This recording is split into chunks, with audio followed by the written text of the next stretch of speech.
Olá pessoal, eu sou o professor Salles, eu sou professor de Química. Sou Márcio Alexander, professor de Biologia. Estamos aqui hoje para compartilhar um pouquinho mais de conhecimento com vocês. Nós somos professores do SEI Romualdo e SEI Roberto Freire. Nós vamos tratar hoje de um tema bem interessante, um tema que está bem na moda. E hoje nós vamos falar de queimadas. Quando nós falamos em queimadas, o próprio nome já é autoexplicativo, nós vamos queimar alguma coisa, ou seja, algo vai entrar em combustão.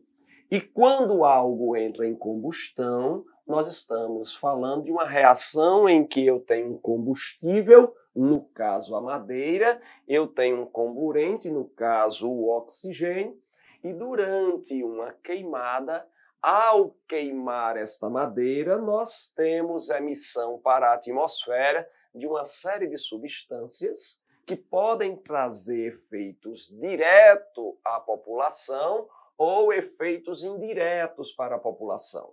Então é importante saber que, ao queimar madeira, eu jogo para a atmosfera, por exemplo, óxidos de nitrogênio. Óxidos de nitrogênio, eles podem trazer efeitos como chuva ácida, ele pode também reagir com o oxigênio atmosférico e formar ozônio na baixa atmosfera, que é um poluente neste caso. Eu posso produzir dióxido de carbono, um gás do efeito estufa.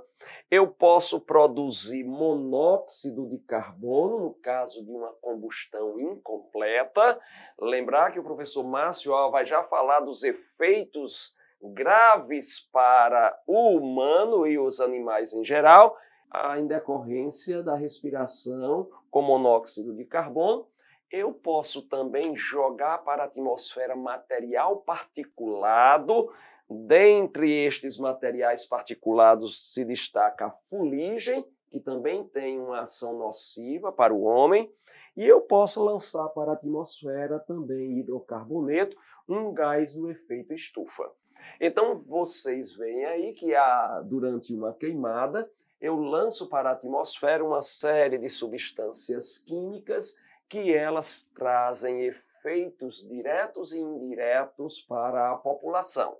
Salles, pois não. Só interromper rapidinho. É importante o aluno ter ciência que quando a gente fala sobre queima da madeira, eu estou falando sobre um organismo autotrófico e que necessariamente todos esses componentes presentes nessa madeira foram absorvidos, seja ele via atmosfera, como por exemplo é o caso do carbono, e outros via o sistema radicular desses vegetais. Né? E daí, então, essa matéria vai ser devolvida, né, para o ambiente. Então, uma coisa importante a considerar aqui também é que hidrocarbonetos também são gases do efeito estufa, um efeito bem importante para nós. Então, ao queimar madeira, eu vou estar provocando também aquecimento global. Outra coisa importante a considerar é que, quando nós estamos em uma queimada, a temperatura se eleva muito nesse local e aí a população que vai sofrer consequência maior dos efeitos dessa substância é aquela população que está mais próxima do incêndio, da queimada. Porque com o aumento dessa temperatura, a densidade desses gases vai diminuir e o gás vai acender. Esse gás vai subir e, portanto, quando numa atmosfera mais alta, os efeitos nocivos diretos sobre a população aí diminuem um pouco. Perfeito, professor? Gente, tudo que Salles coloca aqui pra gente, né, tem uma relação direta e fisiológica com nós seres humanos. Obviamente que a gente tem vários impactos aqui ambientais relacionados à liberação desses gases, mas pensar especificamente em um sistema ventilatório em que gases como, por exemplo, o oxigênio, como, por exemplo, o dióxido de carbono, como, por exemplo, o próprio monóxido de carbono, têm relação direta, vale a pena para a gente focar especificamente na nossa prova do Enem. Olha só, em geral, quando a gente fala aqui sobre a absorção de determinados gases, a pressão parcial desses gases é relevante demais para que essa absorção ela venha acontecer. Ao pensar, por exemplo, em um alvéolo pulmonar, uma estrutura saculiforme presente nos nossos pulmões, em que a pressão parcial do O2 é muito superior quando comparada à pressão parcial de um sangue venoso vindo lá do meu coração, a tendência natural que aconteça é o quê? Que esse oxigênio, por difusão, passe por essas minhas células alveolares e venha necessariamente se ligar, né, à minha hemoglobina no interior das nossas hemácias.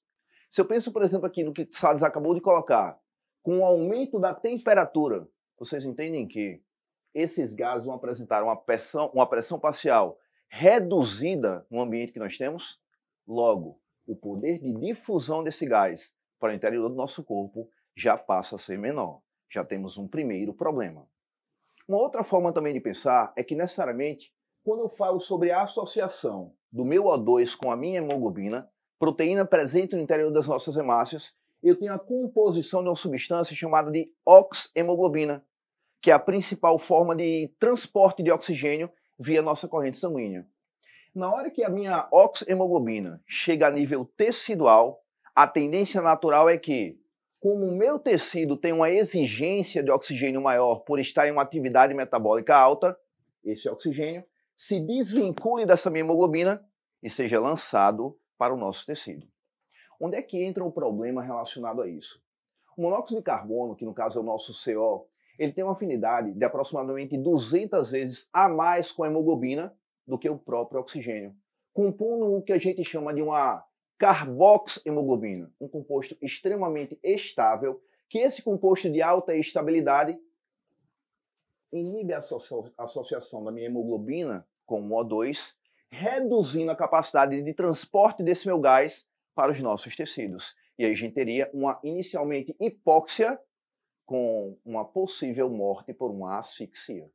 Outra coisa importante a considerar é que quando nós temos aumento da quantidade de oxigênio, eu estou aumentando a pressão parcial do oxigênio e eu desloco esta reação no sentido direto, favorecendo a oxigenação dos tecidos.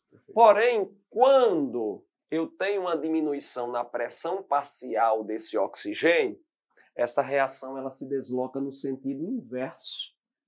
E aí o que eu deveria favorecer a oxigenação dos tecidos, eu faço é diminuir a oxigenação dos tecidos. Então, eu tenho aí dois efeitos importantes durante as queimadas. Primeiro, com o aumento da temperatura, a quantidade de oxigênio na baixa atmosfera diminui, o que faz diminuir a pressão parcial do oxigênio, e tem um segundo efeito importante, que é a emissão de monóxido de carbono.